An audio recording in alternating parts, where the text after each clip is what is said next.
So guys start करने से पहले एक बार थोड़ा-सा इसका ओवरव्यू और देख लेते हैं कि बेसिकली हमारी कौन-सी फाइल है, हम कौन-सी फाइल से वर्क स्टार्ट करने वाले हैं एंड कैसे हमारा वर्क करेगा। तो बेसिकली जैसे मैंने आपको बताया था, जो हमारी मेन एक्टिविटी फाइल होती है, जो कोटलिन की फाइल थी, राइट? उसमें तो हमें क्या बताया था कि ऐप क्या करेगा, राइट? एंड कैसे करेगा। जो लॉजिक होता है ऐप का वो क्रिएट करते हैं हम किसमें, अपनी मेन एक्टिविटी में। और मेन एक्टिविटी में जो हमारे एंड्रॉइड मैनिफेस्ट था, राइट? उसमें हमारी मेन एक्टिविटी का नेम क्या होता है, डॉट मेन एक्टिविटी, राइट? और उसमें हमारे पास क्या था, ऑलरेडी इंटेंट फिल्टर था। तो मैंने आपको ऑलरेडी बताया था जो मेन एक्टिविटी यहाँ पे। अब गाइस क्योंकि इस चीज का आप थोड़ा सा यहाँ पे इस चीज का ध्यान रखना, यहाँ पे हमने मेन एक्टिविटी ऐसे नेम क्यों करा है, क्योंकि जैसे जैसे अभी तक आपने जितने भी प्रोग्राम्स देखे होंगे, या फिर चाहे जावा प्रोग्रामिंग हो, कोई सी भी प्रोग्रामिंग हो, राइट? हर प्रोग्राम में एक क्या होता है, मेन मेथड होता है। Main method in the sense आप प्रोग्रामिंग कहाँ से शुरू करोगे। हर प्रोग्राम में होता है एक मेन जरूर होता है कि जहाँ से आप प्रोग्राम को बताते हो कि यहाँ से स्टार्ट करना है। तो हमारे एंड्रॉइड स्टूडियो में ये चीज नहीं है, कोई स्टार्टिंग पॉइंट नहीं है, कोई मेन मेथड नहीं होता है। इसलिए इसकी कमी की वजह से हम क्या करते हैं,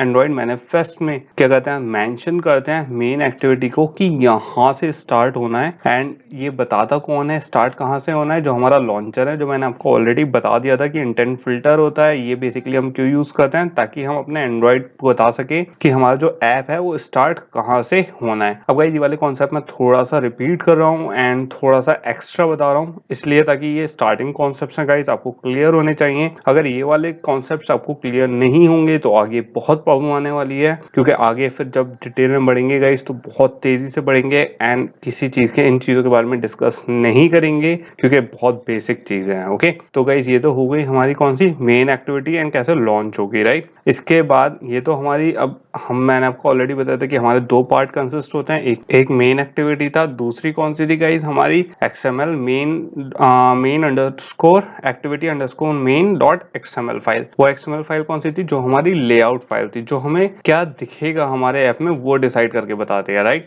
एंड बेसिकली जो हमारी XML फाइल होती है गाइस, उसके अंदर क्या लिखा हुआ होता है, कैसे हमें पता लगता है, जो हमारे अंदर हमारे लेआउट के अंदर, हमारे अंदर नहीं लेआउट के अंदर तो लेआउट के अंदर गाइस क्या होता है, हमारे व्यू टैग्स होते हैं, राइट? और व्यू टैग्स बेसिकली क्या होता है, टेक्स्ट व्यू, बटन व्यू, कोई सा भी व्यू। अब ये कौन से व्यू कौन से होते हैं, कैसे वर्क करते हैं, ये भी थोड़ी देर में बात करते हैं गाइस। तो बेसिकली जब हमारी main activity main underscore activity अपनी मेन एक्टिविटी हमारे लॉजिक से कनेक्ट होती है, तब जाके हमारा क्या होता है, एक लॉजिक बनता है। एंड ये वर्क कैसे करता है गाइस, लेआउट इन्फ्लेशन के थ्रू। मतलब हम क्या करते हैं, मेन एक्टिविटी में इन्फ्लेट करते हैं। इन्फ्लेट मतलब फुलाना, एक तरीके से फुलाना कह सकते हो आप, या फिर उसे बनाना कह सकते हो। बहुत से वर्ड्स हो सकते हैं इसके लिए, बट बेसिकली आप क्या कर रहे हो, जो चीज आपने डिजाइन बनाया उस डिजाइन को उस लॉजिक के इम्प्लीमेंट करके आप बना रहे हो, राइट? एंड उसके थ्रू हम क्या कर रहे हैं, शो कर रहे हैं अपने किसमें, स्क्रीन पे। तो बेसिकली हमारा क्या हो रहा है गाइस, ये वाला स्टेप यहाँ पे पूरा हो रहा है। एंड ये किसकी हेल्प से होता है, क्योंकि जो हमारा लेआउट है वो तो एक जगह हो गया, ये होता है हमारे व्यू ऑब्जेक्ट से, जो किसमें क्रिएट होते हैं, हमारी मेन एक्टिविटी में। व्यू ऑब्जेक्ट्स क्या हुए गाइस, जो हमारे जो XML का कोई, अगर जैसे कोई हमने टेक्स्ट व्यू करा, राइट? तो उस टेक्स्ट व्यू को कनेक्ट कौन करेगा हमारे मेन एक्टिविटी से, तो वो कौन से होते हैं, हमारे व्यू ऑब्जेक्ट्स, जो रेफरेंस देके हम कनेक्ट करते हैं। ये भी आपको समझ में आ जाएगा कि रेफरेंस देके कैसे कनेक्ट करते हैं। एंड ये मैं क्या कहना चाहता हूँ, ये जैसे जैसे हम आगे बढ़ेंगे गाइस आपको क्लियर होता रहेगा, तो कंफ्यूजन की कोई यहाँ पे जरूरत नहीं है। अब इसमें थोड़ा सा आगे बढ़ते हैं कि जो हमारी main activity underscore main dot XML file जो है वो वर्क कैसे करती है। तो बेसिकली अगर हम इसकी इनर वर्किंग देखें गाइस, तो बेसिकली हमारे पास क्या होता है, एक लेआउट होता है। अब यहाँ पे हमने यूज करा है linear layout guys, for example, ठीक है? लीनियर लेआउट होता है कि किस तरीके से शो होगा हमें। अब लीनियर लेआउट में हमारे पास दो व्यूज आ गए हैं, एक इमेज व्यू आ गया गाइस, और एक क्या आ गया है, बटन आ गया है। कौन सा, बटन व्यू आ गया है। एंड बेसिकली जो हमारा बटन है, ये इमेज व्यू, और जो बटन व्यू है हमारा, ये कैसे वर्क करेगा गाइस, ये होगा इन्फ्लेट। अब जैसे इमेज व्यू है, इमेज व्यू को मैंने क्या कहा कि तुम सेंटर हॉरिजॉन्टल में आ जाओ, मतलब मैंने यहाँ पे इसे एट्रीब्यूट दे दिया,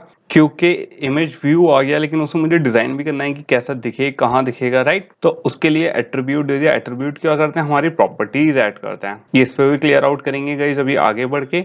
ऐसे ही हमारे बटन में, बटन पे अब मुझे कोई ना कोई टेक्स्ट भी शो करवाना है कि क्या दिखाना है मुझे, राइट? तो यहाँ पे हमारा, क्योंकि बटन जो बनाना है, रोल बटन दबाना है कि जैसे मैं रोल बटन पे क्लिक करूँ हमारा रोल हो जाए, राइट? तो ये किसके लिए हो गया, उसके लिए हो गया। अब बेसिकली हमने कौन सा स्टेप आएगा, लेआउट इन्फ्लेशन आएगा, क्योंकि हमने XML बना बना ली है, उसके बाद हमें क्या करना है, लेआउट इन्फ्लेट करना है, मतलब बनाना है। अब जब आपको लेआउट बनाना है तो यहाँ पे इन्फ्लेट होके किस में आया, हमारी मेन एक्टिविटी में आया। मेन एक्टिविटी में हमने क्या बनाया, इसके ऑब्जेक्ट क्रिएट करेगा इस एंड ऑब्जेक्ट क्रिएट, जैसे यहाँ पे var dice image and var roll button, right. Var मतलब वेरिएबल क्रिएट करा हमने dice image and roll button, जो किसको सेव कर रहा है, लेआउट इन्फ्लेट करने के बाद लेआउट की जो इमेज इनको रेफर कर रहा है। एक तरीके से हमने ये इमेज व्यू डाइस इमेज में सेव करा लिया और ये बटन जो है रोल बटन में सेव करा लिया है। ओके, ये किसमें है, हमारी मेन एक्टिविटी में इन्फ्लेट होने के बाद गाइस। यहाँ तक होपफुली समझ में आ गया हो आपको। अब इसके बाद हमारा नेक्स्ट स्टेप क्या होता है कि जो हमारा मेन स्क्रीन होता है, फोन होता है, राइट। फोन पे ये जो हमारा डाइस इमेज रोल बटन है, ये क्या हो जाएगा, हमारा शो हो जाएगा। तो ये क्या है, एक पूरा प्रोसेस है कि गाइस कैसे ये वर्क करेगा, कैसे हम इसमें प्रोसेस करेंगे, कैसे ये शो होगा हमारी। क्योंकि मैंने थोड़ा सा आपको ये डिटेल में इसलिए बता दिया गाइस, हम इम्प्लीमेंटेशन करने से पहले थोड़ा सा आपको इसका एक थ्योरेटिकल वो पता होना चाहिए कि कैसे वर्क कर रहा है एंड इसके पीछे का लॉजिक क्या है। तो बेसिकली होपफुली आपके समझ में आ गया हो। मेन एक्टिविटी होती है, लेआउट फाइल होती है, कैसे इन्फ्लेट होता है, कैसे हमारे यहाँ पे व्यू ऑब्जेक्ट्स क्रिएट होते हैं एंड व्यू ऑब्जेक्ट्स हमारे किस पे शो होते हैं, हमारे मेन स्क्रीन पे शो होते हैं। आई नो अभी थोड़ा सा और समझ में नहीं आया होगा। अब किस पे चलते हैं, अपने एंड्रॉइड स्टूडियो पे चलते हैं एंड जो चीजें थोड़ी बहुत नहीं समझ में आई वो भी क्लियर कर लेते हैं। तो गाइज यहाँ पे आ चुके हैं हम किसमें, अपने एंड्रॉइड स्टूडियो में। इसका थोड़ा सा गाइज बड़ा कर लेते हैं हम फॉन्ट, ताकि आप लोगों को बेटर दिखे। एंड गाइज जैसा आप यहाँ पे देख सकते हो, हमारे पास मैंने आपको ऑलरेडी पैकेज नेम का तो बता दिया था, राइट। अब यहाँ पे क्या है, हमारी मेन एक्टिविटी है जो ऑलरेडी क्या है, एक हमारी प्री डिफाइंड क्लास है। अब यहाँ पे आप देखोगे सबसे पहले ही किसको इनहेरिट कर रहा है, यहाँ पे ऐप कॉम्पैक्ट एक्टिविटी मेथड को कर रहा है। एंड ये मेथड क्या है, प्री डिफाइंड मेथड है। एंड क्यों यूज करते हैं गाइस, क्योंकि ताकि हम यूज कर सकें एक तो नई से नई जो हमारी फंक्शनैलिटी प्रोवाइड करवा रहे हैं हमारे ऐप्स में, जो हमारी लाइब्रेरीज में हमें नई फंक्शनैलिटी मिल रही है वो हम यूज कर सकें। और दूसरा इसका पॉइंट इसलिए भी यूज करते हैं ऐप कॉम्पैक्ट, ताकि जो हमारे पुरानी वर्जन्स हैं एंड्रॉइड के, उसकी जो सपोर्टिंग लाइब्रेरीज हैं हम वो भी यूज कर सकें। क्योंकि हमें चाहिए, अब जैसे हमने स्टार्टिंग में गाइस अपना ऐप API 19 सेट करा था, राइट। अब मुझे क्या, इससे क्या होता है गाइस, जब मैं अपना ऐप क्रिएट करूंगा तो नए से नए डिवाइस पे तो चलेगा ही, लेकिन जो पुराने से पुराना डिवाइस था उस पर भी वर्क करेगा। एंड उस पर वर्क कैसे करेगा, इसकी हेल्प से, क्योंकि हमने ऐप कॉम्पैक्ट यहाँ पे दे रखा है। And app compact activity basically क्या कर रहा है, हमें प्रोवाइड कर रहा है उन मेथड से एंड कंपैटिबिलिटी से। ये बेसिकली किसके लिए यूज होती है गाइस, कंपैटिबिलिटी के लिए। किससे, ओल्डर वर्जन से। किसके, ओल्डर वर्जन के जो हमारे ऐप होते हैं, राइट। तो होपफुली यहाँ तक समझ में आ गया होगा। अब गाइस यहाँ पे क्या आ गया है, हमारा ऑन क्रिएट आ गया। एंड ऑन क्रिएट बेसिकली क्या कर रहा है कि हमारा बनाएगा, जैसे इसका आपको नाम समझ में आ रहा है कि जैसे ही हमारा ऐप चलेगा सबसे पहले क्या क्रिएट होगा, हमारा ऑन क्रिएट होगा। एंड इसका क्या काम होगा कि जैसे ही ऐप खुलेगा तो क्या क्रिएट होना चाहिए। अब अगर आप यहाँ पे देखो तो इसमें हमने यहाँ पे सेव्ड इंस्टेंस क्रिएट कर रखा है, राइट। एंड यहाँ पे हमारा क्या है, set content view r.layout.main activity main. अब आप जो एक्टिविटी मेन है इससे आप सिलेक्ट कर लो, जैसे मैंने यहाँ पे क्लिक करा एंड आप इस पे कंट्रोल B करोगे गाइस, तो आपकी क्या खुल जाएगी, एक्टिविटी मेन। अब एक्टिविटी मेन क्या था गाइस, यहाँ पे हमारा जो हमारी लेआउट फाइल थी, राइट। अब यहाँ पे आप देख सकते हो लेआउट फाइल हमारी खुल गई है। ये क्या थे, टैग्स थे हमारे।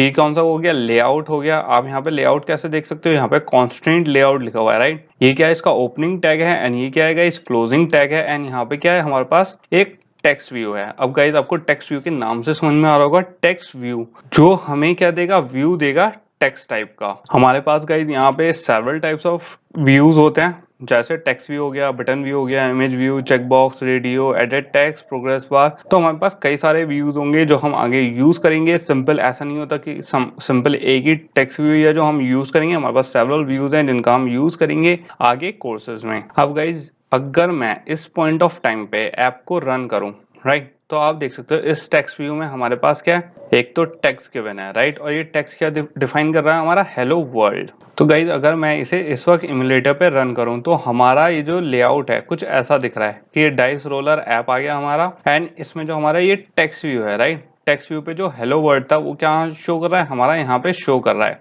अब यहाँ पे गाइस शो कर रहा है तो आप ये देखो यहाँ पे क्या क्या है, हमारे पास एक टेक्स्ट व्यू है, लेआउट विड्थ एंड हाइट है, राइट। ये एट्रीब्यूट्स हैं, ये बेसिकली क्या कर रहे हैं, हाइट और विड्थ, जो हमारे व्यू का हाइट होगी और विड्थ होगी, ये बेसिकली वो है। ओके, अब गाइस इसके बारे में अभी और डिस्कस करेंगे। पहले किस पे चलते हैं, अपनी मेन एक्टिविटी पे चलते हैं। मैंने सिंपल ये क्यों बता दिया, ताकि आप लोगों को एक पॉइंट समझ में आए कि जो अभी हमने डायग्राम्स में देखा था, राइट, कि जो हमारी मेन एक्टिविटी कैसे इन्फ्लेट कर दिया किसको, हमारी एक्टिविटी मेन को, जो हमारी एक्सएमएल फाइल है। तो बेसिकली गाइस इन्फ्लेट कौन से स्टेप पे हो रहा है, क्योंकि हमारे पास यहाँ पे एक बंच ऑफ कोड दिख रहा है, आपको स्टार्टिंग कोड दिख रहा है, राइट। अब आपको नहीं पता कि ये स्टार्टिंग कोड, मैंने आपको थ्योरेटिकल तो बता दिया कि हमारी मेन एक्टिविटी इन्फ्लेट कर रही है किसको, हमारी एक्सएमएल फाइल को, लेकिन आपको कैसे पता चलेगा गाइस कौन सा कोड। तो ये अगर आप यहाँ पे देखोगे guys, set content view r.layout.main activity, तो ये वाली लाइन क्या कर रही है, इन्फ्लेट कर रही है किसको, हमारे लेआउट को।